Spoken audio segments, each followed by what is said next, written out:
नमस्ते दोस्तों, आज की हमारी कहानी है एक 22 साल की लड़की और 30 साल के लड़के की, जिसमें लड़की प्रेग्नेंट होती है और उसके पेट में ट्रिपलेट्स होते हैं। ये कहानी बहुत ही मज़ेदार है लेकिन साथ ही थोड़ी इमोशनल भी है। तो चलिए बिना देर किए शुरू करते हैं। कहानी की शुरुआत में हम एक लड़की को देखते हैं जिसका नाम जेनी म्यू है। वो स्कूल ड्रेस में है, शाम का समय है और बारिश भी हो रही थी।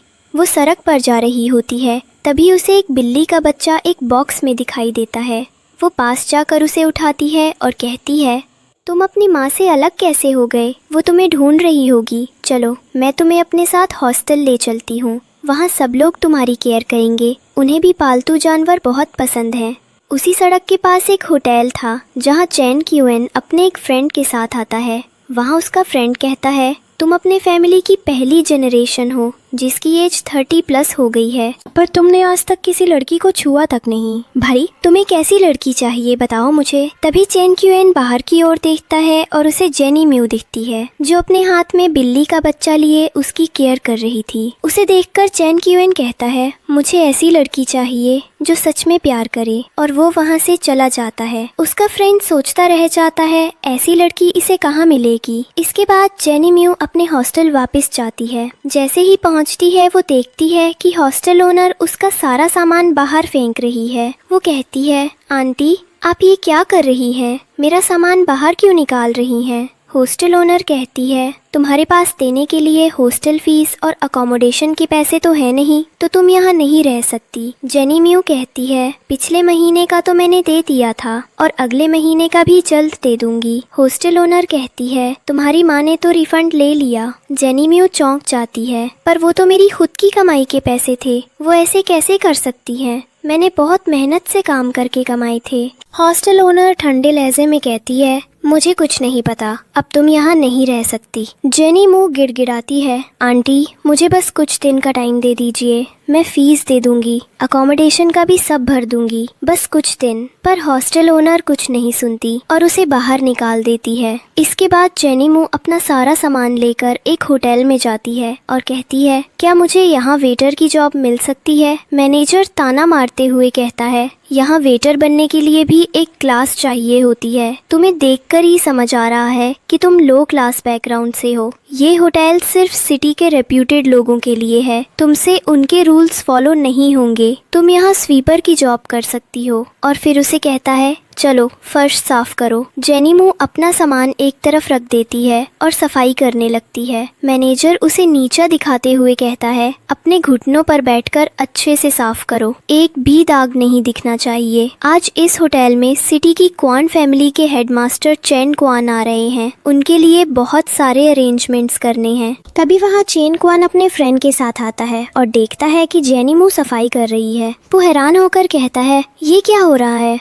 ऐसे करवाओगे तुम हमारा वेलकम? इसके बाद चैन क्वान वहाँ से चला जाता है और उसका फ्रेंड गुस्से में मैनेजर से कहता है, ये क्या कर रहे हो तुम? चैन क्वान को बुलिंग करना नहीं पसंद, वो तो उसका मूड अच्छा है इसलिए तुम बच गए। चलो अब जाओ यहाँ से और अंदर फल और वाइन भेज देना। मैनेजर जेनी मुँह को काम करने से मना कर देता है और कहता है, जाओ फलों को अच्छे से प्लेट में सजाकर और वाइन लेकर अंदर जाना। इसके बाद चैन क्वान और उसका दोस्त अंदर एक कमरे में जाकर बैठते हैं। जैसे ही वो कमरे में प्रवेश करते हैं, दरवाजा खुलते ही वहाँ 5-6 लड़कियां आकर खड़ी हो जाती हैं। सारी लड़कियां बहुत सुंदर थीं। चैन क्वान का दोस्त एक लड़की की तरफ इशारा करते कहता है कि ये है की फैमिली की बेटी और उसके साइड वाली उनकी बेस्ट फ्रेंड है। पर चैन क्वान को ये सब पसंद नहीं आता है और वो कहता है कि तुमने तो कहा था मीटिंग करना है, ये है तुम्हारी मीटिंग? मुझे ये सब बिल्कुल पसंद नहीं है और उठकर जाने लगता है। तब चैन क्वान का दोस्त कहता है कि तुम इस सिटी के बेताज बादशाह हो, अभी तक एक लड़की को छू तक नहीं पाया हूँ। आंटी कितनी परेशान है इस बात को लेकर, तुम्हें एक बार तो कोशिश करनी चाहिए। तुम्हारी उम्र वैसे भी 30+ हो गई है, अब नहीं करोगे तो और कब करोगे?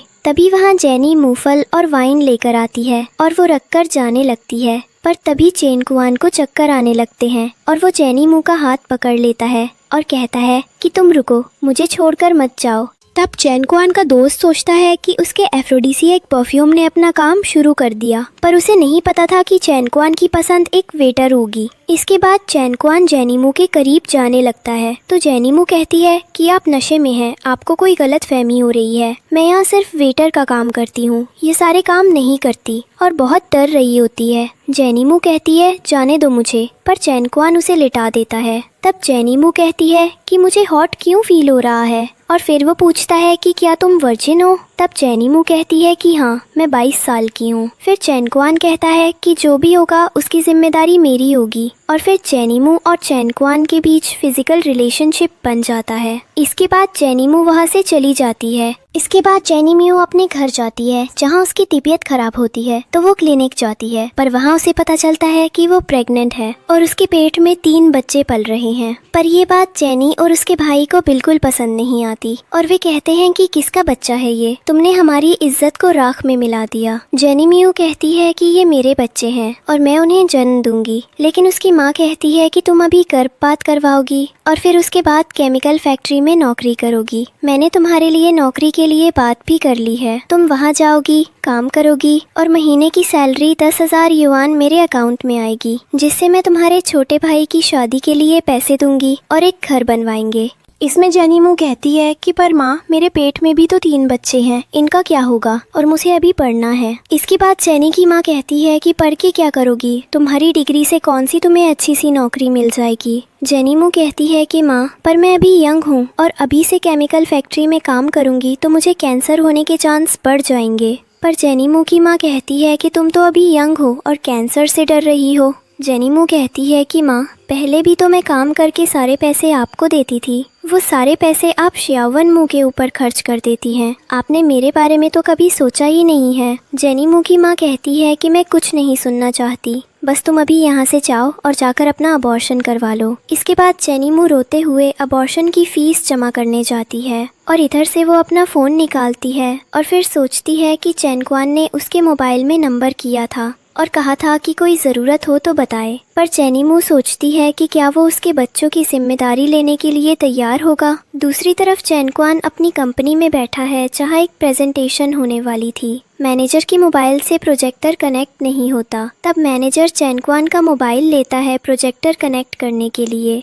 और जैसे ही प्रेजेंटेशन शुरू करता है तभी चैन कुआन के पास एक मैसेज आता है जो प्रोजेक्ट की स्क्रीन पर दिखाई देता है, जिससे सभी लोग हैरान हो जाते हैं। और जब चैन कुआन पीछे मुड़कर देखता है तो वो मैसेज पढ़ता है जिसमें लिखा था कि मैं आपके बच्चे की माँ बनने वाली हूँ और मेरे पेट में ट्रिपलेट्स हैं और अभी गुआंगविंग रोड क्लिनिक के सामने हूँ। ये देखकर चैन कुआन को भी हैरानी होती है। फिर उसे याद आता है कि होटल में जिस लड़की के साथ उसने फिजिकल रिलेशन बनाया था वो कितनी डरी हुई थी और तो रो रही थी। फिर चैन कुआन क्लिनिक जाने के लिए ऑफिस से निकल जाता है। वहीं दूसरी तरफ जेनिमू की माँ और उसका भाई शियाओ वेनमू कहते हैं कि जेनी को इतनी देर क्यों लग रही है, अभी तक आई नहीं बिल पे करके। तभी वहाँ एक नर्स आती है और कहती है कि बिलिंग विभाग तो 2 घंटे पहले ही बंद हो गया है। तब जेनिमू की माँ और उसका भाई शावेन म्यू सोचते हैं कि वो जरूर कहीं भाग गई होगी और उसे ढूंढने निकल जाते। इधर जेनिम्यू रोड में खड़ी चेंक्युअन का इंतजार कर रही थी और सोच रही थी कि पता नहीं चेंक्युअन आएगा या नहीं और बच्चों की रिस्पॉन्सिबिलिटी लेगा कि तभी वहाँ एक गाड़ी आके रुकती है और चेंक्युअन बाहर आता है और कहता है, तुम इस समय यहाँ क्या कर रही हो और यहाँ क्यों बुलाया है। और उसी समय जेनिम्यू की माँ और उसके भाई उसे ढूंढते हुए वहाँ आते हैं और जेनिम्यू चेंक्युअन को कहती है, बड़ी के अंदर चलो जल्दी। गाड़ी के अंदर जाते हैं दोनों। इसके बाद जेनिम्यू कहती है कि माफ़ करना, बिना पूछे गाड़ी में आके बैठ गई, पर अभी ये ज़रूरी था। उसके बाद जेनिम्यू उसे अपनी प्रेगनेंसी की बात बताती है और चेंक्युअन कहता है कि चलो मैं तुम्हें चेकअप के लिए हमारे फैमिली के प्राइवेट हॉस्पिटल में ले चलता हूँ। चेंक्युअन उसे लेकर हॉस्पिटल जाता है जहाँ डॉक्टर कहते हैं कि ये सच में माँ बनने वाली है और इनके पहली में ट्रिपलेट्स हैं। आपको बहुत बहुत मुबारक हो मिस्टर कुआन, और मैंने ओल्ड लेडी मटिल्डा कुआन और मिस्टर यिपिन कुआन को भी बता दी है। वैसे भी ये कुआन फैमिली के लिए इतनी बड़ी खुशी की बात थी। चेंचुएन कहता है कि ये हमारे बच्चे हैं, और तुम उन्हें जन्म दोगी और मैं इनकी बहुत केयर करूंगा। जेनिमू कहती है कि क्या तुम मेरे बच्चे को मुझसे दूर कर दोगे जन्म के बाद? तब चिंचुएन कहता है कि तुम ये क्या कह रही हो। तब वहाँ यीपिन चुएन और ओल्ड लेडी मथिल्डा चुएन आए हैं और फिर यीपिन चुएन अपने बेटे चिंचुएन से कहते हैं कि कई सालों पहले ये मेरे दादाजी ने किया था कि 30+ की एज तक तो उसने लड़कियों को हाथ लगाया ही नहीं, और फिर जब उन्होंने शादी की तो हमारी दादी ने भी एक साथ 3 बच्चों को जन्म दिया था। आज वही फिर से हो रहा है, मुझे बहुत खुशी हो रही है। इसके बाद मथिल्डा चुएन कहती है कि हम जैसे ही पता चला हम यहाँ चले आए और उसी तुम्हारे लिए ज्यादा कुछ नहीं ला पाए हैं, पर थोड़े गिफ्ट्स लाए हैं, उम्मीद है तुम्हें पसंद आएंगे। उनके मैनेजर गिफ्ट्स अंदर लाते हैं और फिर कहते हैं कि चुएन फैमिली की यंग लेडी को चुएन फैमिली की तरफ से 99.99 मिली in cash, cake, small mountain of gold bars, a pair of twin jade हाई, heart of love necklace, mountain of villa दिया जाता है। और ये सब देखकर जेनिमू हैरान हो जाती है और कहती है कि ये सब मेरे लिए है।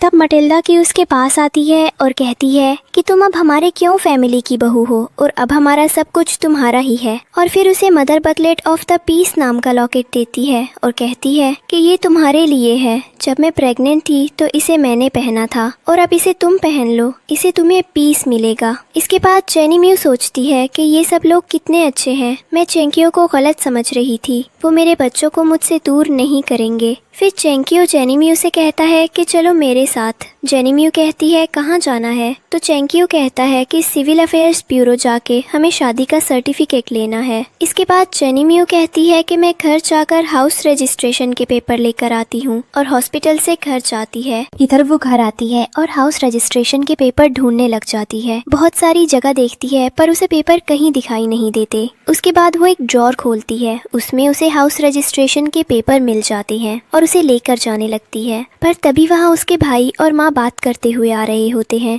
कि पता नहीं कहाँ चली वो, अब उन्हें पैसे लेकर कौन देगा। और वो घर के नजदीक आते हैं जहाँ वो देखते हैं कि जेनिम्यू हाउस रजिस्ट्रेशन के पेपर लेकर जा रही है। जेनिम्यू की माँ उसे मारने लगती है और कहती है कि तेरी हिम्मत कैसे हुई हॉस्पिटल से भागने की, और किसके साथ गई थी तुम? अब आज ही अबॉर्शन करवा की और फिर केमिकल फैक्ट्री में काम करेगी। पर जेनिम्यू कहती है कि माँ, बचपन से आपने मेरे यही किया है, कभी मुझे पढ़ने दिया और जो पैसे मैं मेहनत करके कमाती थी वो भी आप शॉविन को दे देती थी। सारा कुछ आप शॉविन के लिए करती हो, आप मेरे बारे में क्यों नहीं सोचती? मैं भी तो आपकी बेटी हूँ ना माँ। जेनिम्यू की माँ कहती है कि और हमने तुझे इतने सालों तक पाला है और तुझे फ्री का खिलाया है, तो उसकी भरपाई कौन करेगा? इसके बाद जेनिम्यू माँ और भाई को धक्का मार के वहाँ से बाहर की ओर आ जाती, पर उसका भाई शॉविन जेनिम्यू को पकड़ लेता है और उसे मारने लगता है। उसकी माँ भी आती है और उसे नीचे धक्का दे देती है, जिससे जेनिम्यू गिर जाती है और उसकी माँ उसे लकड़ी से मारने लगती है। वहाँ बहुत से लोग भी जमा हो जाते हैं। उसकी माँ कहती है, तूने हमारी इज्जत को मिट्टी में मिला दिया और अब अबॉर्शन भी नहीं कराना चाहती, कौन है इस बच्चे का बाप? तब शॉविन कहता है कि होगा किसी भिखारी का बच्चा। तब जेनिम्यू कहती है कि ये कौन फैमिली के बच्चे हैं, पर उसका भाई उसका मजाक बना देता है और कहता है तुम पागल हो गई हो जो ऐसे बात कर रही हो, तुम्हारे पेट में किसी भिखारी के बच्चे हैं और जैसे वो रात में ब्रिज के नीचे सोता है वैसे ही तुम्हारे बच्चे सोएंगे और सड़कों में भीख मांगते फिरेंगे। जेनिम्यू कहती है तुम मेरे बच्चों के बारे में ऐसे नहीं बोल सकते हो। इसके बाद वहाँ जमा हुए सारे लोग कहते हैं कि हमें लगा था कि जेनिम्यू बहुत अच्छी लड़की है और जो इतनी मेहनत से पैसे कमाती थी, पर ये तो ऐसे करेगी, हमने सोचा भी नहीं था कि जेनी ऐसा भी कुछ करेगा। जेनिम्यू का भाई कहता है कि तू कह रही है कि तेरे पेट में पल रहे बच्चों का बाप चैनक्वान है, तो फिर बुला उसे यहाँ, हम भी देखें। पर जेनिम्यू मन ही मन सोचती है कि अगर मैंने चैनक्वान को बुलाया तो वो मुसीबत में न पड़ जाए। दूसरी तरफ मैटिल्डा क्वान चैनक्वान से कहती है कि अभी तक जेनिम्यू आई नहीं है, कहीं कोई मुसीबत में न पड़ गई हो। तभी चैनक्वान जेनिम्यू को कॉल करता है। जेनी कॉल उठाती है, उसका भाई कहता है ओह आ गया, तुम्हें क्वान का कॉल उठाई। वो उठाती तो चैनक्वान कहता है कि तुम ठीक हो ना, वरना मैं तुम्हें पिकअप करने आ जाऊंगा। तब जेनिम्यू कहती है सब ठीक है, मैं आऊंगी, तुम मत आओ। और इससे उसके भाई को गुस्सा आता है और वो उसके हाथ में अपना पैर रख देता है और उसे मारने लगते हैं, जिससे जेनी के चिल्लाने की आवाज़ चैनक्वान सुन लेता है और कहता है कि ये मुसीबत में है और फिर वहाँ से तुरंत चला जाता है जेनी को ढूंढने। इधर जिपिंग क्वेन भी सिक्योरिटी डिपार्टमेंट वालों को जेन क्वेन के साथ जाने को कह देता है। जेनी कहती है अपनी माँ से कि उसे छोड़ दे, जाने दे। वो अपने बच्चों को जन्म देने के बाद केमिकल फैक्ट्री में काम करेगी और सारे पैसे लाकर उनको देगी। पर उसकी माँ कहती है कि तब तक हम क्या करेंगे, तेरा अंदर मेरा खून है जिसे मैंने पाला पोसा बड़ा किया है और तू मेरे साथ ऐसा करेगी। तू आज ही यहाँ मुझे मेरा खून का एक एक बूंद वापस दे और चली जा यहाँ से। इसके बाद जेनी म्यू चाकू से अपना हाथ काट लेती है और फिर बहुत वीक हो जाती है। इसके बाद उसका भाई शाओवेन कहता है कि ओह सिस्टर, कितनी भोली हो तुम। अपना हाथ काटने के बाद तुम पूरी तरह से कमजोर हो गई हो और अब तुम्हें क्लिनिक ले जाकर तुम्हारा एबॉर्शन करवा देंगे। जेनी बेहोश हो जाती है। उसे उसके भाई और माँ हॉस्पिटल ले जाकर फिर उसका एबॉर्शन कराने की तैयारी करते हैं। जब जेनी को वहाँ होश आता है तो वो कहती है मुझे छोड़ दो, मुझे एबॉर्शन नहीं करना है, जाने दो मुझे। पर उसकी माँ और भाई उसकी नहीं सुनते। जेनी म्यू सोचती है कि चैन क्वेन, क्या तुम हमारे बच्चों को बचाने आओगे? और फिर डॉक्टर उसे इंजेक्शन लगाने वाला ही होता है कि वहाँ चैन क्वेन आ जाता है और अबॉर्शन रुकवा देता है। जेनी म्यू का भाई कहता है कि कौन हो तुम और ऐसे कैसे अंदर घुस आए? चैन क्वेन जेनी को अपने गॉड में उठाकर चेयर में बैठा देता है। तो जेनी म्यू का भाई शाओवेन कहता है कि वो तुम ही हो भिखारी जिसके बच्चे जेनी के पेट में हैं। तुम्हारी हिम्मत कैसे हुई यहाँ ऐसे घुस आने की? और उसे मारने के लिए आगे जाता है। तभी वहाँ चैन क्वेन के बॉडीगार्ड भी आते हैं और ओ शाओवेन को पीछे हटा देते हैं। इसके बाद वो कहता है कि चैन क्वेन से ऐसे बात करने की हिम्मत कैसे हुई? तुम्हारे तो जेनी का भाई कहता है कि तुम अपने भिखारी भाइयों को यहाँ बॉडीगार्ड बनाकर ले आए हो, तो तुम्हें लगता है तुम चैन क्वेन हो। मैं अभी सिक्योरिटी डिपार्टमेंट में कॉल करता हूँ और उन्हें बोलता हूँ तुम्हें लेकर जाएं। ऐसे किसी और की आइडेंटिटी यूज़ करना भी बहुत बड़ा गुनाह है। और शाओवेन सिक्योरिटी डिपार्टमेंट में कॉल करता है तो कहता है कि अब तुम जेल जाओगे। कुछ ही देर में वहाँ सिक्योरिटी डिपार्टमेंट के हेड आते हैं और कहते हैं शाओवेन को कि कौन है जो चैन क्वेन की आइडेंटिटी का मिसयूज कर रहा। तब शाओवेन चैन क्वेन की तरफ इशारा करते हैं। सिक्योरिटी डिपार्टमेंट के हेड देखते हैं और कहते हैं सर, आप यहाँ हमें बोल दिया होता कुछ काम था। तो फिर शाओवेन को थप्पड़ मारते हैं और कहते हैं कि यही चैन क्वेन की शाओवेन। और उसकी माँ माफ़ी मांगने लगते हैं। पर चैन क्वेन कहते हैं कि इन्हें यहाँ से ले जाकर इन्हें पनिश किया जाए। तब जेनी की माँ और भाई उसके पास आते हैं और कहते हैं कि हमें माफ़ कर दो, हमें सज़ा न दिलवाओ, इतने साल पाला पोसा है तुम्हें। चैन क्वेन का असिस्टेंट कहता है कि मैडम जेनी, आपको इनके लिए काइंड हार्टेड होने की कोई ज़रूरत नहीं है, इन्होंने आपके साथ इतना कुछ किया है। पर जेनी मुँह चैन क्वेन से कहती है कि इन्हें छोड़ दिया जाए, ये तो मेरी माँ और भाई ही है। चैन क्वेन उन्हें छोड़ देता है। इसके बाद चैन क्वेन जेनी म्यू को अपने साथ अपने घर लेकर जाता है। चैन चुएन जेनी म्यू को गाड़ी में भी अपनी गॉड में ही बैठा कर रखता है। तो असिस्टेंट कहता है कि आप बहुत पावरफुल है मिसेस चुएन, आपने हॉस्पिटल से घर तक गॉड में ले जाकर लाया है। मटिल्डा चुएन चैन चुएन को जेनी म्यू को गॉड में पकड़े हुए देखती है तो कहती है कि क्या हुआ जेनी, वो ठीक है। फिर चैन चुएन उसकी माँ मटिल्डा को सब बताता है। मटिल्डा कहती है कि जेनी की माँ इंसान है कि भी नहीं, कोई अपनी ही बेटी के साथ ऐसे कैसे कर सकता। इसके बाद जेनी म्यू को चैन चुएन रूम में लेकर जाता है और कहता है कि अभी रेस्ट की जरूरत है। और यिपिन चुएन डॉक्टर को कॉल करते हैं। रूम में जाकर जेनी म्यू सो जाती है। इसके बाद एक मेड जेनी म्यू के रूम में जा रही होती है। चैन क्युआन पूछता है कि कहाँ जा रही हो, तो मेड कहती है कि मैडम क्युआन के जख्मों की सिखाई करने। तब चैन क्युआन कहता है कि रहने दो, ये मैं कर दूंगा। मैटिल्डा सोचती है कि चैन क्युआन जेनी म्यू का कितना ख्याल रखता है। एक मेड जेनी से पूछती है कि आप खाना में क्या खाएंगी। तब जेनी कहती है कि बस कुछ वेजिटेबल ले आओ। तब वो कहती है कि आप प्रेग्नेंट हो तो ये ठीक नहीं होगा। तो जेनी कहती है कि एक बोला एग ले आओ। इसके बाद बाहर हॉल में दूसरी मेड जेनी के रूम में जा रही होती है उसके खाना लेकर। तो मैटिल्डा और चैन उसे रोकते हैं और कहते हैं कि किसके लिए खाना लेकर जा रही हो। तब वो कहती है कि मैडम क्युआन के लिए। मैटिल्डा देखती है कि वहाँ सिर्फ एक बॉयल एग है तो वो चिल्लाती है और कहती है कि ये क्या लेकर जा रही हो, तुम्हें पता नहीं है कि जेनी प्रेग्नेंट है।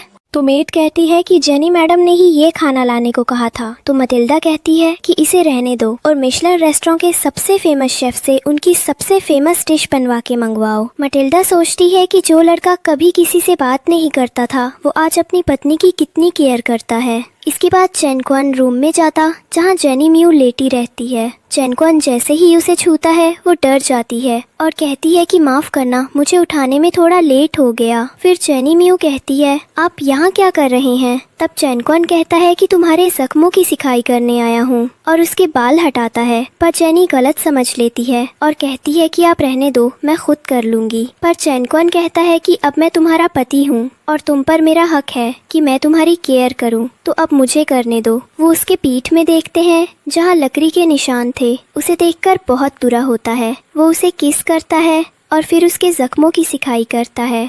उसके बाद रूम में मैटिल्डा आती है और उसे एक कार्ड देती है और कहती है कि जब भी किसी चीज़ की ज़रूरत हो तुम इस कार्ड का यूज़ कर लेना। और फिर कहती है कि चलो रेडी हो जाओ, आज हमें तुम्हारे लिए शॉपिंग करने जाना है। जेनी कहती है कि इसकी कोई ज़रूरत नहीं है, पर मैटिल्डा कहती है ज़रूरत क्यों नहीं है, तुम्हें कपड़े तो लेने होंगे ना। और चैन क्यूएन भी कहता है कि तुम्हें माँ की बात माननी चाहिए, पर पहले तुम ये शॉप पी लो जो माँ ने तुम्हारे लिए बनवाया है, फिर शॉपिंग में चलेंगे। और फिर जेनी शॉप के लिए जाने के लिए हाँ कर देती है। इसके बाद मैटिल्डा और चैनकुआन जेनी को शॉपिंग के लिए लेकर जाते हैं। शॉप में बहुत भीड़ होती है, पर जैसे ही मैटिल्डा, जेनी और चैन वहाँ जाते हैं पूरी दुकान खाली करवा दी जाती है। जेनी अंदर जाती है, वहाँ लड़कियाँ अलग अलग ड्रेस पहनकर उसके सामने आती हैं। जेनी वहाँ रख के कपड़ों में हाथ लगाती है, पर फिर पीछे हट जाती है और कहती है माफ करना, मुझे कपड़ों को हाथ नहीं लगाना चाहिए था। मैटिल्डा शॉप के मैनेजर से कहती है कि जेनी ने भी कपड़ों को छुपा रखा है, वो सारे पैक कर दो। जेनी कहती है इतने सारे कपड़ों की ज़रूरत नहीं है, पर मैटिल्डा उसे वो सब कपड़े दिलवा देती है। इसके बाद वे वापस घर आ जाते हैं। घर आकर वे बाद में लेटी होती है। तभी उसके पास चैनचुएन आता है और उसे पीठ में दिखाई करता है और उसके करीब जाने लगता है, पर जेनी डर जाती है और वो कहता है कि तुम डरो मत, जब तक तुम्हारी मर्जी नहीं होगी हम कुछ नहीं करेंगे। तब जेनी कहती है कि आज माँ ने कितना कुछ किया है मेरे लिए, इतना सब कुछ दिलवा दिया, मुझे भी उनके लिए कुछ करना चाहिए। तब चैनचुएन कहते हैं कि अगले वीक माँ का बर्थडे है, तो उन्हें कुछ अच्छा सा गिफ्ट दे देना। कल एक ओकेशन है, हम वहाँ चलेंगे और से तुम्हें जो पसंद आए वो माँ के लिए खरीद लेना। इसके बाद दूसरे दिन चैनचुएन जेनी मियू को अपने साथ ओकेशन में ले जाते हैं, जहाँ मीडिया वाले गाड़ी से उतरते ही उनके पास आकर सवाल करने हैं कि ये लड़की कौन है और आप तो कोई भी ऑक्शन या पार्टी अटेंड नहीं करते, फिर आज कैसे कर लिया। तब चैनचुएन कहते हैं कि ये मेरी वाइफ जेनी मियू है और इससे ज्यादा मैं कुछ नहीं बोलना चाहता, और अगर किसी ने इसे ज्यादा कुछ छापा न्यूज़पेपर में तो मैं उसके न्यूज़ चैनल को बैंकरप्ट करवा दूंगा। तभी वह बेजिंग आती है अपने फ्रेंड के साथ, जो जांग फैमिली की बेटी थी। बेजिंग की फ्रेंड कहती है ये तो चैन कौन है ना, पर ये यहाँ कैसे आए हैं, ये तो कोई पार्टी ओकेशन अटेंड नहीं करते हैं। बेजिंग तुम तो जानती हो ना इन्हें। तब बेजिंग कहती है हाँ, बचपन में साथ खेले करते थे। पर बेजिंग कहती है कि पर उसके साथ ये लड़की कौन है। तब उसकी फ्रेंड कहती है कि ये तो हमारे स्कूल की सबसे गरीब लड़की है। और फिर वे दोनों अंदर जाते हैं। अंदर हॉल सोलिविया ओकेशन हाउस में चैनकुआन और जेनी साथ बैठे होते हैं। तभी बेजिंग भी उनके साइड जाती है, पर वहाँ ऑर्गेनाइजर आकर कहते हैं कि मैम चांग फैमिली की सीट यहाँ है, प्लीज आप यहाँ आकर बैठे, सिटिंग अरेंजमेंट खराब न करें। तब बेजिंग कहती है कि मैं सिटिंग अरेंजमेंट खराब कर रही हूँ, और ये जो लड़की चैनकुआन के सीट में बैठी है इसकी औकात है यहाँ बैठने की। तब ऑर्गेनाइजर कहता है कि मैम, कुआन सर ने वो 2 सीट थी। चैनचुएन कहता है कि क्या तुम जानती हो इन्हें, जो तुम्हारे बारे एआई इतना कुछ कह रही है। जेनी कहती है हाँ, हम साथ में स्कूल में पढ़ते थे। इसके बाद चैनचुआन कहता है कि तुम कुछ बोल क्यों नहीं रही हो, उनको तुम जितना चुप रहोगी वो तुम्हें उतना बुली करेंगे, तुम्हें उनको जवाब देना होगा, वरना उन्हें लगेगा कि तुम उनसे डरते ही रहती हो। बेजिंग और उसकी फ्रेंड लगातार जेनी की इंसल्ट कर रहे थे। चैन को गुस्सा आता है और वो कहता है कि जेनी मेरी वाइफ है और उसके अगेंस्ट मैं कुछ नहीं सुनना चाहता। बेजिंग कहती है कि चैनचुआन, तुम मुझे नहीं जानते, जिन फैमिली और चुआन फैमिली का तो पूरा रिश्ता है और हम बचपन में साथ खेले भी करते थे। तो चैनचुआन कहता है कि ऐसे फालतू की बातें मैं याद नहीं रखता जिसका कुछ यूज ना हो। उसके बाद ऑक्शन स्टार्ट होता है और बेजिंग भी अपनी अलॉटेड सीट में जाकर बैठ जाती है। इसके बाद सबसे पहले एक सोने का टूटा हुआ क्राउन लाया जाता है, जिसका स्टार्टिंग प्राइस 80,000 युआन रखा जाता है। उस क्राउन को देखकर जेनी कहती है कि ये बहुत वैल्यूएबल है, चैनकुआन हमें इसे खरीद लेना चाहिए। जिसमें सब हंसने लगते हैं और कहते हैं कि एक टूटा हुआ सोने के क्राउन की क्या ही कीमत होगी। फिर बेजिंग कहती है कि तुम्हारे पास 100 युआन भी है, जो तुम 80,000 युआन का सोने का क्राउन लेना चाहती हो। और जेनी मू चैनकुएन से कहती है कि मैं सच कह रही हूँ, ये बहुत वैल्यूएबल है। तो चैनकुएन कहते हैं कि मुझे तुम पर पूरा भरोसा है, तुम जो चाहे वो ले लेना, मैं एक कॉल अटेंड करके आता हूँ। इसके बाद जेनी इस सोने के टूटे हुए क्राउन के लिए 100,000 युआन की बोली लगाती है और जेनी को हराने के लिए बेजिंग 1,50,000 युआन की बोली लगाती है। पर फिर जेनी अभी बोली बढ़ा देती है और 2 ललाफ की बोली लगाती है। पर बेजिंग को जेनी को हराना था, इसलिए वो 2,50,000 की बोली लगाती है और फिर जेनी 3 लाख युआन की बोली लगाती है बेजिंग। और बोली लगाती उससे पहले उसकी फ्रेंड कहती है कि तुम जेनी को हराने के लिए एक टूटा हुआ सोने के क्राउन में इतने पैसे क्यों लगा रही हो जिसकी कोई वैल्यू ना हो। फिर बेजिंग कहती है कि जेनी, ये क्राउन तुम ही ले लो, अब मुझे कोई बोली नहीं लगानी। और फिर इस क्राउन को जेनी खरीद लेती है, पर उसे पे करना होता है। तो बेजिंग कहती है अब करो पे, तुम खुद को भी बेच दोगी तो भी इतना अमाउंट पे नहीं कर पाओगी। ऑर्गेनाइजर की एम्प्लॉई जेनी के पास आती है और कहती है मैडम आप कैसे पे करेंगी, कार्ड से या कैश में। तब जेनी कहती है कि कार्ड से, और अपने पास से कार्ड निकालती है। एम्प्लॉय कहती है कि ये तो ब्लैक गोल्डन कार्ड है जिसे 100 मिलियन की वर्थ ओवर वैल्यू को ही इशू किया जाता है। इसके बाद एम्प्लॉय कार्ड स्वाइप करती है पर ट्रांजैक्शन फेल हो जाता है और बेजिंग कहती है कि तुम झूठ बोल रही थी, इसे अभी यहाँ से बाहर निकाला जाए,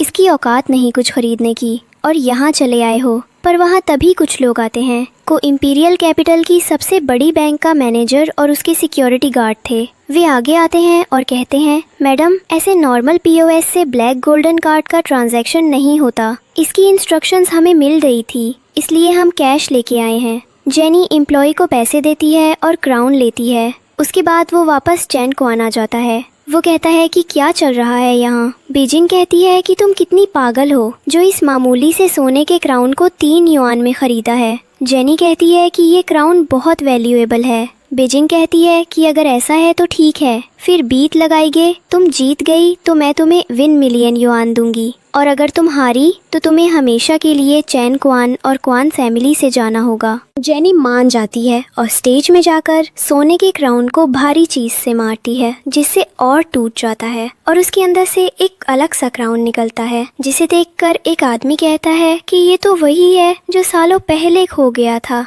इंपीरियल कैपिटल का बहुमूल्य क्राउन है ये, जिसकी कीमत लगभग 100 मिलियन डॉलर होगी या उससे भी ज्यादा। बेजिंग कहती है कि ये आप क्या कह रहे हैं, ये सिर्फ एक यूजलेस चीज है। तब वह दूसरी लड़की कहती है कि ये आर्कियोलॉजिकल के प्रोफेसर हैं और उन्हें हिस्टोरिकल चीजों के बारे में पता होता है। प्रोफेसर कहते हैं कि क्या इसे आप मुझे 3 लाख युआन में देना चाहेंगी, इसे मैं यहाँ के म्यूजियम में रखना चाहता हूँ ताकि स्टूडेंट्स को ज्यादा से ज्यादा नॉलेज हो, पर आपकी मर्जी हो तो। तब जेनी कहती है आपके लिए ले लीजिए। सब कहते हैं कि चैनकॉन की वाइफ कितनी काइंड है, हेल्पफुल भी। इसके बाद जेनी वो बहुमूल्य अमानत इंपीरियल कैपिटल की थी जो उसे प्रोफेसर को हैंड ओवर कर देती है।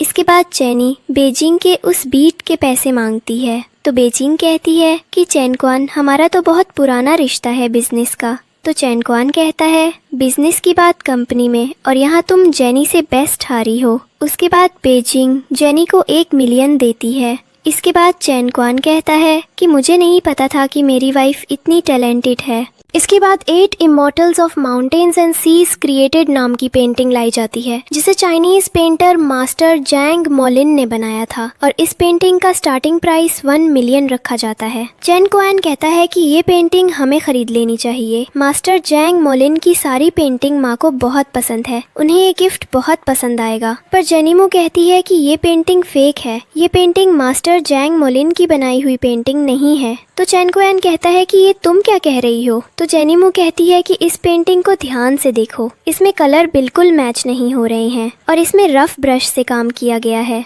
जबकि मास्टर जैंग मोलिन अपनी हर पेंटिंग में बहुत ही थिन ब्रश का यूज करते हैं और कलर कॉम्बिनेशन में भी बहुत ध्यान देते हैं। चैनकॉन कहता है कि मुझे नहीं पता था कि पेंटिंग के बारे में तुम्हें इतना नॉलेज है और तुम्हारे पास ये सब स्किल्स भी हैं। इसके बाद जेनी कहती है कि इस पेंटिंग के लिए हम 1.1 मिलियन की बोली लगाएंगे। तब चैनकॉन कहता है कि अभी तो तुमने कहा कि ये फेक है, फिर क्यों खरीदना है। जेनी म्यू कहती है कि अगर मैं इस पेंटिंग को खरीदने के लिए बोली लगाऊंगी तो बेजिंग इसे जरूर बीट करेगी उठेगी और इस पेंटिंग को खरीदना चाहेगी क्योंकि उसे ये नहीं पता कि ये फेक है। जेनी 1.1 मिलियन की बोली लगाती है, पर उसे हटाने के लिए बेजिंग 2.1 मिलियन की बोली लगाती है, और फिर जेनी 3.5 मिलियन की बोली लगाती है, और फिर बेजिंग 6 मिलियन की बोली लगाती है और वो पेंटिंग खरीद लेती है और कहती है कि वो ये पेंटिंग मिसेस मटिल्डा क्वान को उनके बर्थडे का प्रेजेंट देगी। इसके बाद ऑक्शन से सब चले जाते हैं, पर बेजिंग कहती है कि जेनी को मैं छोड़ूंगी नहीं।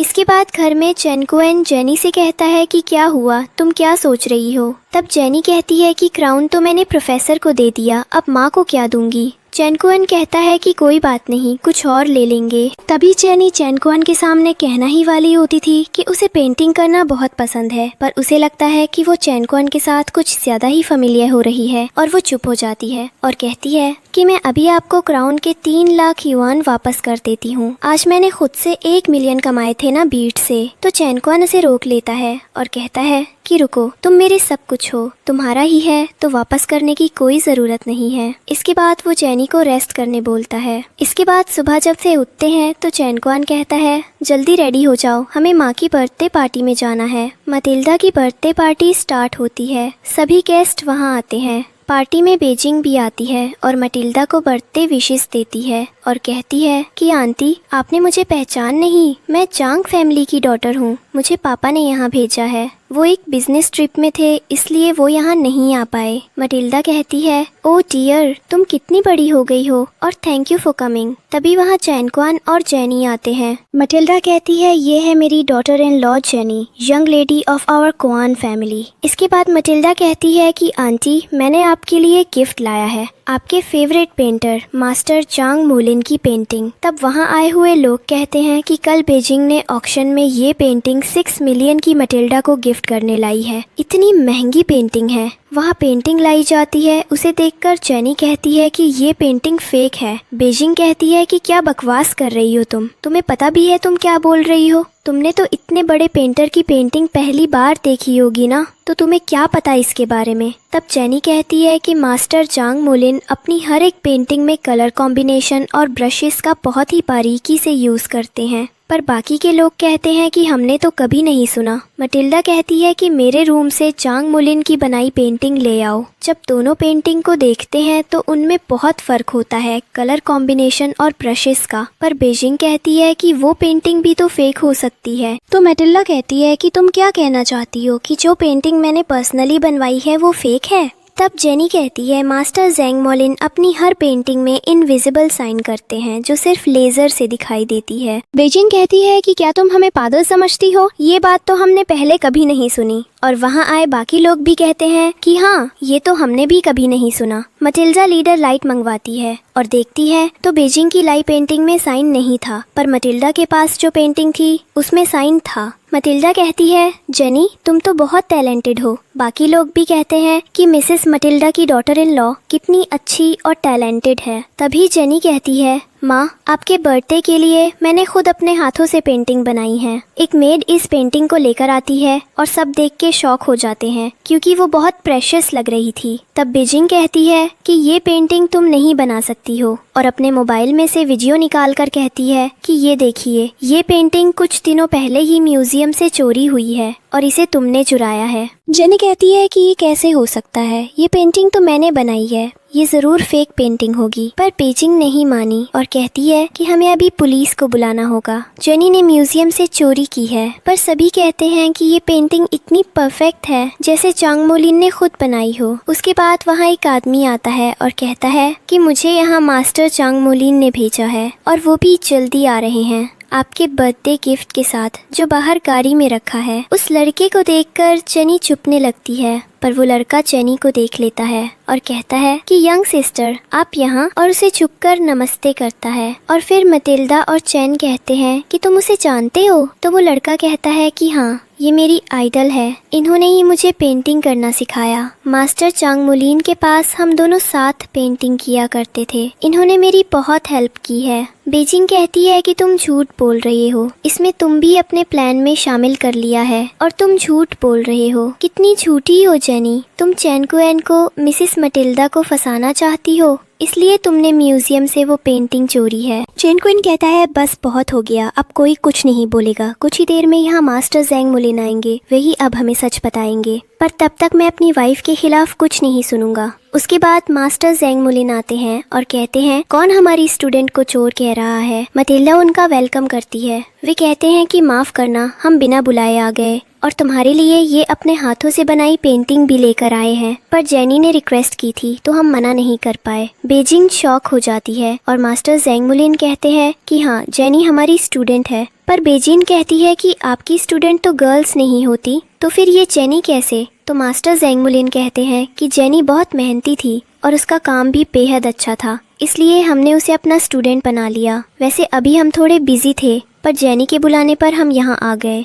मटिल्डा कहती है कुछ परेशान ही। मास्टर जैंग मुलिन बताए कि वो एक लड़की को ढूंढ रहे हैं जो कई सालों पहले खो गई है। उसकी गर्दन में बर्थ मार्क है जो हार्ट शेप है। मास्टर जैंग मुलिन बताते हैं कि कई सालों पहले मू जुओफेंग, हेड ऑफ मू फैमिली, एक एक्सीडेंट में मर गए थे। उनके साथ उनकी बेटी भी थी जो उस एक्सीडेंट में बच गई थी, पर वो मिली नहीं थी। उसे अभी भी मू फैमिली ढूंढ रही है, उसे ढूंढना है। तब मटिल्डा कहती है कि मू जुओफेंग तो वही है ना जो युनचेन सिटी के सबसे रिचेस्ट मैन थे। मास्टर जैंग मुलिन कहते हैं वही। चेन चुएन को याद आता है कि उसने वो हार्ट जेनी की गर्दन में देखा है। उसके बाद जेनी कहती है कि मुझे जूनियर से अकेले में कुछ बात करनी है, मैं जा सकती हूँ। चेन चुएन कहते हैं ये तुम्हारा घर है, जहाँ जाना है जा सकती हो। उसके बाद जेनी वहाँ से चली जाती है। पार्टी खत्म होने के बाद चेन चुएन जेनी के पास जाते हैं और कहते हैं कि तुमने मुझे अपने बारे में नहीं बताया, मैं तुम्हारा पति हूँ। जेनी चुप रहती है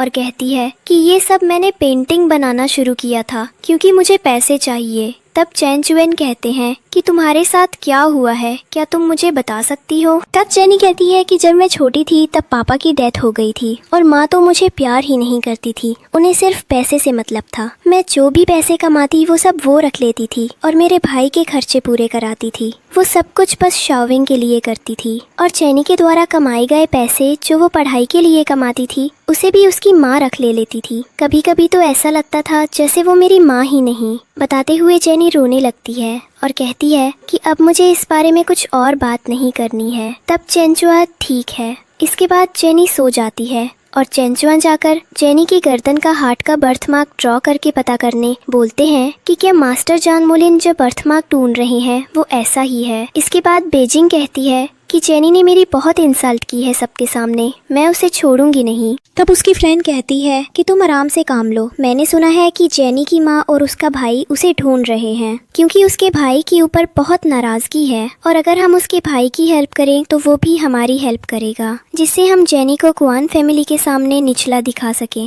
बेजिंग कहती है कि तुम सही कह रही हो। वही दूसरी तरफ जेनी का भाई श्याओ वेन हुआ में पैसे हार जाता है जिसका अमाउंट 5 लाख युआन होगा। कुछ लोग उसे पैसे के लिए मारते हैं और उसे कुछ दिन का टाइम देते हैं कि उनके पैसे वापस दे दे। इसके बाद जेनी जागकर अपने रूम से बाहर आती है तो वो बाहर एक मेड से टकरा जाती है और मेड कहती है कि माफ करना मैडम जेनी, वो मैं थोड़े टेंशन में थी। तब जेनी कहती है कि कोई बात नहीं, पर आपको क्या हुआ, क्या टेंशन है आपको। तब मेड कहती है कि मैडम मेरी बेटी बहुत बीमार है, उसे मेरी जरूरत है, वो हॉस्पिटल में भर्ती है और मैं यहाँ काम कर रही हूँ तो मेरा वहाँ रहना वही था कि वो कैसे होगी। तब जेनी कहती है कि आप हॉस्पिटल जाओ, यहाँ मैं संभाल लूंगी। तब मेड कहती है नहीं मैडम, मैं आपको ऐसे छोड़ के नहीं जा सकती। तब जेनी कहती है कि आप जाओ, मैं सब संभाल लूंगी। इसके बाद मेड वहाँ से चली जाती है और जेनी स्टूल पर चढ़कर काम करने लगती है, जिसे मटिल्डा देखती है और कहती है कि तुम यहाँ क्या कर रही हो। ये सुनकर जेनी डर जाती है और नीचे गिरने वाली ही होती है कि वहाँ चैनकॉन आकर उसे बचा लेते हैं। इसके बाद वो बाकी के सर्वेंट्स को बुलाते हैं और कहते हैं कि हमने तुम्हें यहाँ क्यों रखा है कि ये सब काम जेनी करे। तब जेनी कहती है कि इन्हें आदतें हैं, ये मैं खुद कर रही थी जो मेरी देखभाल करती थी। आयामा उनकी बेटी बीमार थी तो मैंने ही उन्हें जाने के लिए कहा और ये काम मैं कर रही थी। मुझे पता है जब एक बेटी के पास उसकी माँ नहीं होती उसके बुरे टाइम में तो उसे कैसा लगता है, इसलिए मैंने उन्हें जाने को कह दिया। मटिल्डा कहती है कि तुम कितनी अच्छी हो, सबके बारे में कितना सोचती हो। इसके बाद जेनी कहती है कि चैनकॉन मैं घर में बीर हो जाती हूँ, मुझे कहीं बाहर जाना है काम करने के लिए, पर मटिल्डा और चैन कहते हैं कि तुम्हें क्या ज़रूरत है। तो जेनी कहती है मुझे अच्छा लगेगा। तो चैन कहता है कि ठीक है, पर अपना ध्यान रखना। तो जेनी कहती है पर किसी को वहाँ ये नहीं पता होना चाहिए कि मैं तुम्हारी वाइफ हूँ, वरना सब मुझे अलग ट्रीट करेंगे। तो चैन क्यूएन कहता है कि ठीक है। फिर जेनी रेडी होकर अंदर चली जाती है और तभी मटिल्डा भी अपने असिस्टेंट से कहती है कि उसके लिए कपड़े अरेंज करो। वो भी वेश बदल के जेनी के पीछे जाएगी और देखेगी कि कहीं कोई उसे बुली करने की कोशिश न करे। इसके बाद जेनी यूलोंग होटल में जाती है। वहीं मटिल्डा भी स्वीपर बन के काम कर रही होती है। तभी वहाँ जेनी की माँ और भाई आते हैं और बात करते हैं कि जेनी की वजह से उनका बहुत नुकसान हुआ है और अब शाओविन को पैसे चुकाने हैं तो उसे जेनी से पैसे मांगने होंगे और उसे ढूंढना होगा। इसके बाद वे आकर मटिल्डा से टकरा जाते हैं। मटिल्डा कहती है देखकर नहीं चल सकते कौन हो तुम, यहाँ क्या कर रहे हो, नाम क्या है तुम्हारा। जेनी की माँ कहती है तुम्हारा क्वालिफिकेशन क्या है जो तुम मेरे बेटे से नाम पूछ रही हो, तुम जानती हो कौन है हम यहाँ चैन क्यूएन और मैं उसकी माँ, प्रेसिडेंट की वाइफ। मटिल्डा पर शाओविन बदतमीजी करने लगते हैं और कहता है कि अभी उसके पैरों में गिरकर उसे माफ़ी मांगनी होगी, पर मटिल्डा मना करती है और फिर शाओविन मटिल्डा को धक्का दे देता है जिससे वो गिर जाती है। तभी वहाँ जेनी आती है और कहती है माँ ठीक है आप। जेनी की माँ कहती है कि तुम्हारी माँ मैं हूँ और तुम एक स्वीपर को माँ बोल रही हो, तुम्हें शर्म नहीं आती, अच्छा हुआ तुम मिल गई। फिर जेनी अपने भाई से कहती है कि तुम्हें बड़ी सी बात करना नहीं आता, तुम्हारे अंदर तमीज नहीं है, तुम बहुत ही बिगड़े हुए हो, तुमने ऐसे ही अपना करियर बर्बाद कर दिया, तुम सिर्फ पैसे में पल रहे थे, अपने दम पर तुम कुछ भी नहीं कर सकते, जीरो हो तुम, जीरो। ये सुनकर शाओविन को गुस्सा आता है और वो जेनी का गला दबाने लगता है, पर मटिल्डा उसे छुड़ाने की कोशिश करती है पर शाओविन उसे नहीं छोड़ता और फिर जेनी को गिरा देता है। इसके बाद शाओविन और उसकी माँ कहते हैं कि तुमने तो कहा था कि तुमने चैन क्वान से शादी की है, तो फिर एक स्वीपर तुम्हारी मदर इन लॉ कैसे है, तुम्हारा लक ही खराब है, तुम्हारी किस्मत में कुछ अच्छा लिखा ही नहीं। तब मटिल्डा कहती है तुम जानते नहीं हो कौन हूँ मैं तुम्हें अभी जेल भिजवा सकती हूँ। शाओविन और उसकी माँ मजाक बना देते हैं और मटिल्डा शाओविन को कुछ ऐसा बोल देती है जिसके कारण उसे गुस्सा आता है और वो मटिल्डा को भी धक्का दे देता है। तभी वहाँ उस होटल का मैनेजर आता है जो नया नया आया था। वो कहता है कि यहाँ क्या हो रहा है। तब मटिल्डा कहती है कौन हो तुम, मैनेजर वांग कहाँ है। तब मैनेजर कहता है कि मैं यहाँ नया आया हूँ, पर तुम कौन हो और एक स्वीपर होकर मैनेजर का नाम लेने की हिम्मत कैसे की। उसके बाद शाओविन कहता है कि ये दोनों मिलके कब से यहाँ नाटक कर रहे थे। मटिल्डा कहती है मैं प्रेसिडेंट की वाइफ हूँ, मटिल्डा क्वान, पर मैनेजर को विश्वास नहीं होता और वो कहता है साबित करो। तब मटिल्डा जेनी को चैन क्यूएन को कॉल करने बोलती है पर वो अटेंड नहीं करता। तो मैनेजर कहता है कि मैं ऐसे लोगों को बहुत अच्छे से जानता हूँ जो ऐसे लोगों का नाम यूज करके अपना काम करवाती है, और मटिल्डा को नीचे गिरा देता है और उसके हाथ को अपने पैरों से दबा देता है और इधर शाओविन जेनी को पकड़ के रखता है। तभी वहाँ चैन क्यूएन आता है और कहता है कि क्या हो रहा है यहाँ। वो जेनी को छुड़ाता है। मैनेजर उसे देखकर डर जाता है और कहता है कि ये बुरी औरत और ये औरत यहाँ नाटक कर रहे थे। इसके बाद चैन क्यूएन मैनेजर को काम से निकाल देता है और कहता है कि इंपीरियल कैपिटल में इसे और कहीं नौकरी नहीं मिलनी चाहिए, इसने मेरी माँ और पत्नी के साथ गलत व्यवहार किया है। मैनेजर माफी मांगता है पर उसे बाहर निकाल दिया जाता है। इसके बाद शाओविन भी चैन क्वान के पैरों में गिर जाता है और कहता है कि मुझे माफ कर दो। जेनी की माँ कहती है कि हम तो तेरे अपने हैं, अपना तो खून का रिश्ता है। तब चैन क्वान कहता है कि आप जेनी की बायोलॉजिकल मदर नहीं हैं। जेनी कहती है तुम क्या कह रहे हो। तब चैन कहता है कि मैंने तुम्हारी गर्दन पर हार्ट का बर्थमार्क देखा था, मैंने मास्टर झांग मोलिन से कंफर्म किया है, तुम मू फैमिली की बेटी हो जो सालों पहले बिछड़ गई थी, तो ये तुम्हारी बायोलॉजिकल मदर नहीं है। वहाँ मास्टर झांग मोलिन भी आते हैं और कहते हैं कि सही कह रहे हैं, तुम्हारी माँ अभी भी तुम्हें ढूंढ रही है, वो अभी विदेश में नहीं है पर वो कल यहाँ आकर तुम्हारे वेलकम की एक पार्टी रख रही है। इसके बाद चैन क्वान कहता है कि ये पैसे लो और यहाँ से चले जाओ, अब कभी अपनी शक्ल मत दिखाना। जेनी के पालन पोषण में जो भी खर्चा हुआ होगा इससे सब कवर हो जाएगा, पर जेनी मना कर देती है और कहती है कि बचपन से तो अपना खर्चा मैंने खुद किया है और चैन क्वान तुमने ही सिखाया था ना कि बुली करने वाले को उसकी सजा मिलनी चाहिए। इसके बाद जेनी की माँ और भाई वहाँ से बाहर चले जाते हैं और वहाँ जो भी हुआ वो सब बीजिंग सुन लेती है। वहाँ जेनी कहती है कि क्या मुझे रियल माँ अपनाएगी। तभी मटिल्डा कहती है कि अब तुम्हें अपनी असली फैमिली का प्यार मिलेगा। इसके बाद शाओविन को कुछ लोग पकड़ लेते हैं और उसे मारने लगते हैं क्योंकि उसने अभी तक पैसे वापस नहीं दिए थे। उसकी माँ उसे बचाने की कोशिश करती है पर वे शाओविन को बहुत मारते हैं। तभी वहाँ बीजिंग आती है और कहती है मैं तुम्हें 1 मिलियन दूंगी, पर तुम्हें मेरा एक काम करना होगा। तब वे कहते हैं कैसा काम? बीजिंग पूछती है जेनी कौन है? तब जेनी की माँ बताती है कि जब एक बार वो अपने बेटे को लेकर जा रही थी तब वो उसे सड़क में मिली थी। डॉक्टर ने शियावेन को कुछ बीमारी बताई थी जिससे वो काम नहीं कर सकता, इसलिए उसने जेनी को अपने साथ ले गई,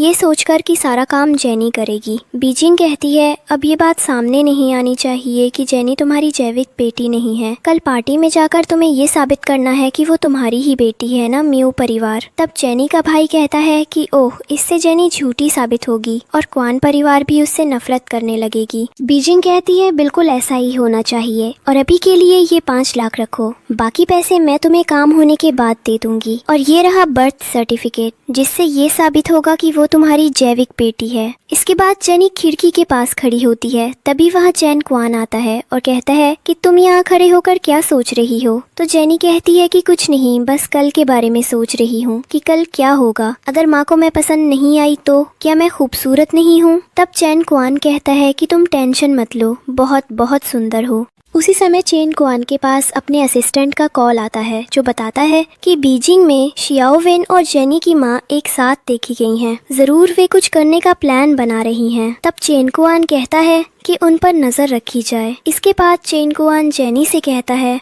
कि वैसे भी तुम क्वान फैमिली की डॉटर इन लॉ हो। इसके बाद जेनी को चेन क्वान बेड में ले जाता है। जेनी उसे किस करती है। चेन क्वान कहता है डॉक्टर ने क्या कहा था याद है? जेनी कहती है हाँ, 3 महीने तक डॉक्टर ने फिजिकल ना होने के लिए कहा था, पर अब तो 3.5 महीने हो गए हैं, तो अब तो हम कुछ कर सकते हैं और इसमें मेरी भी मर्जी है। इसके बाद चेन क्वान और जेनी के बीच फिजिकल रिलेशनशिप बनता है। इसके बाद सुबह जब जेनी उठती है तो वह चेन क्वान नहीं होता है। तब वह मेड आती है और कहती है कि सर को कुछ काम था तो वो जल्दी चले गए। इसके बाद मटिल्डा आती है और कहती है जेनी रेडी हो जाओ, हमें तुम्हारी माँ के घर पार्टी के लिए जाना है, जल्दी आ जाओ। इसके बाद मटिल्डा मिसिस मू से मिलती है। मिसिस मू कहती है कि इतने दिनों आपने मेरी बेटी का ध्यान रखा, उसके लिए आपका बहुत बहुत धन्यवाद। पर मटिल्डा कहती है कि इसमें थैंक यू की क्या बात है, वो हमारी डॉटर इन लॉ है। आज जेनी आती है और मिसिस मू भी सामने जाती है और कहती है कि आज मैं बहुत खुश हूँ क्योंकि मुझे आज मेरी बेटी इतने सालों बाद वापस मिली है। पर तभी वह शियावेन और उसकी माँ आती हैं और कहती है कि जेनी तुम ऐसा कर सकती हो, तुम अपनी माँ को नहीं भूल सकती हो? मैंने तुम्हें 10 महीने अपने पेट में रखा था, तुम सिर्फ पैसे के लिए अपनी रियल माँ को छोड़ दोगी? तब मिसेस म्यू कहती है कि ये औरत क्या कह रही है? तो जेनी और मटिल्डा कहते हैं कि ये झूठ बोल रही है, यही झूठी। पर शियावेन की माँ कहती है कि अच्छा तो क्या तुम्हारा ये बर्थ सर्टिफिकेट भी गलत है? पर मिसेस म्यू कहती है कि जेनी के नेक में भी तो वही बर्थडे मार्क है जो उसके नेक में है। तब शियावेन की माँ कहती है कि जेनी ने वो टैटू बनवाया है जिसके लिए उसने मुझसे 30,000 युआन भी मांगे थे। वो सिर्फ आपकी बेटी की जगह लेना चाहती थी। आपकी बेटी मिली थी हमें जेनी, और वो साथ में खेल रहे थे। जेनी ने गुस्से में उसे कुएं में धक्का दे दिया और उसकी जगह ये खुद आपकी बेटी बनने का सपना देखने लगी और इसलिए उसी के जैसा टैटू भी बनवाया था। ये सुन के मिसेस म्यू को बहुत दुख होता है। वो गिरने वाली होती है और जेनी उन्हें पकड़ती है, पर मिसेस म्यू कहती है कि हाथ मत लगाओ मुझे तुम। वो बेजिंग भी होती है जो कहती है कि तुम पैसे के लिए कितना कुछ कर सकती हो जेनी। इसके बाद वहाँ मौजूद मास्टर जांग मोलिन कहते हैं कि अगर ये सच नहीं है तो आप ये देखिए, ये निशान वैसा ही है जैसे आपके नेक में बना है मिसेस म्यू, और मैंने DNA टेस्ट भी करवा लिया है जिसकी रिपोर्ट कुछ ही देर में आ जाएगी। तब शाविन और उसकी माँ डर जाते हैं, पर बेजिंग कहती है कि डरो, बस अपना नाटक करते रहो। इसके बाद मास्टर जांग मोलिन कहते हैं कि मिसेस म्यू, मैंने इस बच्ची को बचपन से बड़ा होते देखा है, ये ऐसा नहीं करेगी। और मटिल्डा भी कहती है कि जेनी बहुत इनोसेंट है, वो ऐसा झूठ क्यों बोलेगी। पर बेजिंग कहती है कि मास्टर जांग मोलिन, आप भी झूठ रहे होंगे क्योंकि इससे म्यू फैमिली में आपकी इज्जत बढ़ जाएगी और आप उसके करीब पहुंच जाओगे। तभी DNA रिपोर्ट आती है जिसमें ये लिखा होता है कि जेनी म्यू की फैमिली बेटी नहीं है। बेजिंग सोचती है कि कैसे उसने चेंग क्यूअन और मास्टर जांग मोलिन की बात सुन ली थी और DNA की असली रिपोर्ट को बदल दिया था। इसके बाद सब जेनी को बुली करने लगते हैं और कहते हैं कि क्वान फैमिली की डॉटर इन लॉ कितनी मतलबी और लालची है। शायद ये सब चेन क्वान को पता चल गया होगा, इसलिए आज वो इतने बड़े फंक्शन में नहीं आए। इसके बाद शाओविन जबरदस्ती उसके मुंह में केक डालता है और उसे मारता भी, पर पर जेनी मिसेस म्यू से कहती है कि आपकी बेटी को मैंने नहीं मारा है। तब मिसेस म्यू कहती है कि तुम मेरी बेटी का नाम मत लो। तभी वहाँ चैन क्वान आए हैं और कहते हैं कि ये क्या कर रहे हैं आप लोग, और जेनी म्यू फैमिली की बेटी है और ये रही असली डीएनए रिपोर्ट। तब शाओविन कहता है कि ये भी तो फेक हो सकती है, कोई बड़ी बात नहीं है फेक रिपोर्ट बनवाना। पर तभी चैन क्वान एक बॉक्स लाया है जिसे देखकर जेनी कहती है कि ये देखा देखा सा क्यों लग रहा है, और मिसेस म्यू कहती है कि ये तो ट्विन ड्रैगन जेड बॉक्स है जो म्यू फैमिली की जनरेशन के पास होता है, और ये बॉक्स जिसके पास होता वो ही म्यू फैमिली का हेड होता है। ये तुम्हारे पास कैसे आया और तुम म्यू फैमिली का हेड बनना चाहते हो? तब चैन क्वान कहता है कि मैं बस इस बॉक्स को खोलना चाहता हूँ। तब मिसेस म्यू कहती है कि ये बॉक्स सिर्फ म्यू फैमिली की डॉटर के फिंगरप्रिंट से ही खुलेगा। तो चैन क्वान कहता है कि ये बॉक्स अगर जेनी ने ओपन कर लिया तो उससे ये साबित हो जाएगा कि ये म्यू फैमिली की बेटी है। मिसेस म्यू कहती है कि अगर नहीं खोल पाए तो इसे जेल में जाना होगा। तब जेनी उस बॉक्स में फिंगर लगाती है और फेल हो जाता है और बॉक्स नहीं खुलता है। तब जेनी कहती है मैं सच में म्यू फैमिली की बेटी नहीं हूँ। पर वो मिसेस म्यू से कहती है कि आपकी बेटी को मैंने नहीं मारा। वही दूसरी तरफ बेजिंग खुशी होती है कि इसे हटने के लिए इतनी ट्रिक्स करनी पड़ी, जबकि ये असल में मी फैमिली की बेटी ही नहीं है। और फिर शाओविन की माँ कहती है कि मैं तो पहले से कह रही थी कि तुम मेरी बेटी हो। शाओविन कहता है कि इससे अच्छा तो तुम किसी और से शादी करती, कम से कम इतना बेइज्जती तो नहीं। उसकी क्वान फैमिली की इज्जत खराब कर दी तुमने। तभी मिसेस म्यू को चक्कर आता है और वो नीचे गिर जाती है। जेनी उन्हें बचाने के लिए झुकती है पर उसके सर में चोट लग जाती है, जिससे उसे याद आता है कि उसके पापा ने उसे बताया था कि इस बॉक्स के अंदर का लॉकेट तुम्हारा है और ये बॉक्स सिर्फ तुम्हारे राइट हैंड की फर्स्ट फिंगर से खुलेगा। जेनी चैन क्यूएन से कहती है कि मुझे सब याद आ गया है, मुझे एक बार और ट्राई करना है। पर बेजिंग कहती है और कितना नाटक करोगी, बस आखिर तुम चैन क्यूएन बॉक्स लगा है। और चैनी अपने राइट हैंड की फर्स्ट फिंगर लगाती है जिससे बॉक्स खुल जाता है, उसमें लॉकेट मिलता है। फिर मिसेस म्यू को भी विश्वास हो जाता है कि चैनी ही उनकी बेटी है। वो चैनी से माफी मांगती है और कहती है मैं तुम्हें पहचान नहीं पाई। पर चैनी कहती है माँ आप ऐसा मत बोलिए, आपने तो इतने सालों से ढूंढा है मुझे। इसके बाद शाओविन और उसकी माँ कहते हैं कि ये सब करने के लिए हमें बेजिंग ने कहा था और पैसे भी थे, हमें माफ कर दो प्लीज चैनी, माफ कर दो हमें। पर बेजिंग कहती है कि चैन क्यूएन आप इनकी बात में ध्यान मत दो, ये दोनों झूठ बोल रहे हैं। तभी चैन क्यूएन का असिस्टेंट वीडियो दिखाता है जिसमें बेजिंग डीएनए की रिपोर्ट्स चेंज कर रही थी। इसके बाद मटिल्डा जैंग ग्रुप मैं जितना भी इन्वेस्टमेंट किया था वो सब वापस लेने को कहती है और बेजिंग से पार्टनरशिप्स तोड़ने को भी कहती है। पर बेजिंग चैन क्वान से कहती है कि ऐसा ना करे, पर वो कहता है कि मैंने तो तुम्हें बहुत टाइम पहले ही समझा दिया था। इसके बाद चैन क्वान तीनों को इंपीरियल कैपिटल से बाहर भेजने का ऑर्डर देता है और कहता है कि ये तीनों अब इस इंपीरियल कैपिटल में कभी दिखाई नहीं देने चाहिए। उन तीनों को वहाँ से ले जाया जाता है। मिसेस म्यू कहती है कि मैं बहुत खुश हूँ, आज मेरी बेटी मुझे वापस मिल गई, और इस बात से भी कि उसे इतना प्यार करने वाला पति मिला जो उसका हमेशा साथ देता है। इसके बाद चैन क्वान जेनी से कहता है कि जब मैं तुमसे पहली बार मिला था तो तुमने मुझ पत्थर जैसे इंसान के अंदर फीलिंग्स जगा दी थी। मेरे पास सब कुछ है पर मेरी असली एसेट तुम हो। फिर वो अपने घुटनों पर बैठकर जेनी को प्रपोज करता है और कहता है will you marry me. Jenny हाँ कर देती है और आज की हमारी स्टोरी यहीं पर समाप्त होती है। दोस्तों आज की कहानी यहीं पर खत्म होती है। अगर आपको ये स्टोरी पसंद आई हो तो एक लाइक जरूर करें और चैनल को सब्सक्राइब करना ना भूलें। आपका साथ ही हमारी ताकत है। जुड़े रहिए हमारे साथ ऐसी ही और दिलचस्प कहानियाँ सुनने के लिए। धन्यवाद।